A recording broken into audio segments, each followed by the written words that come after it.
Join with Medha Language Theatre for spoken English and personality classes. For more details, contact us. Amaravati వరదావతేనట. బడాయి బాబు సాక్ష్యాలు ఇవిగో.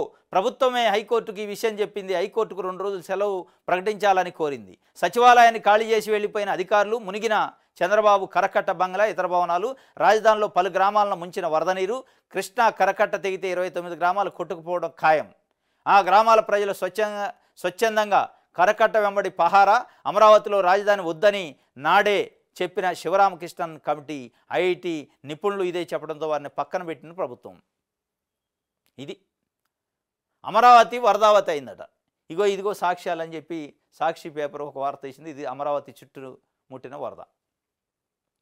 హైకోర్టులో hearing జరుగుతుండే జడ్జీలకు వచ్చి చెప్పారట అధికారులు, సార్ వరద మొత్తం ముంచుకొస్తుంది, మన మీద పడే అవకాశం ఉంది, ఖాళీ చేసి వెళ్ళిపోతే ప్రమాదం ఉంటుందంటే ఖాళీ చేసి వెళ్ళిపోయే పరిస్థితి. హైకోర్టుకు 2-3 రోజులు సెలవులు ఇవ్వండి అని ప్రభుత్వం సూచించిందట. సచివాలయం అయితే మూతేశారు, ప్రభుత్వ కార్యాలయాలు మూతేశారు, ఎమ్మెల్యేల నివాస భవనాలు మొత్తం మూతేశారు.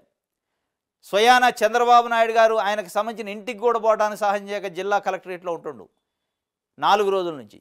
ఏంటి అంటే నేను ఎక్కడుండే పరిపాలన చేస్తాను, ప్రజలకు అందుబాటులో ఉండాలంటాడు. కాదు, అది కాదు, అక్కడ మునిగింది, దాంట్లోకి నీళ్ళు వచ్చినాయి, ఉండే పరిస్థితి లేదు, పరువు వద్దని చెప్పి విజయవాడ కలెక్టరేట్లో ఉంటుండట.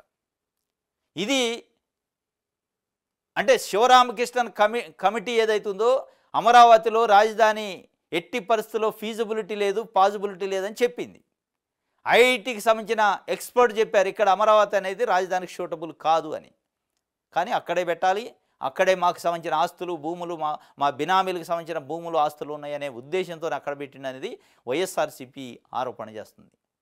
అయినప్పటికీ పట్టించుకోలే. ఇవాళ చూడండి వరద వచ్చింది మొత్తం.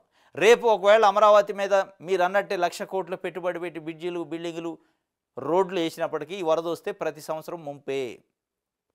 ప్రతి సంవత్సరం అమరావతిలో ఒక 2 నెలలు తిష్ట చేసి సహాయ కార్యక్రమాలు చేయాల్సిన పరిస్థితి ప్రభుత్వానికి ఏ ప్రభుత్వంలో వస్తుంది. ఎందుకంటే వరద ముంపు ప్రాంతం.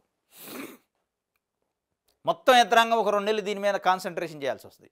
మళ్ళీ మొత్తం బిల్డింగులు దాటితే మొత్తం ఆగమాగం అయింది, మళ్ళీ మొత్తం సాగు చేసుకోవాలి. ప్రతి సంవత్సరం కొత్త సంవత్సరం అయింది తప్ప ఇది సేఫ్ సిటీ కాదు, సేఫ్ అమరావతి కాదు రాజధానికి అనేది ఎక్స్పర్ట్ చెప్తున్నారు. అయినా కానీ పట్టించుకోవట్లే. ఇది పరిస్థితి. అమరావతి వరదావతి అయింది. ఆ వరదావతికి మరి ఏం చేస్తారో చంద్రబాబు నాయుడు గారు చూడాలి.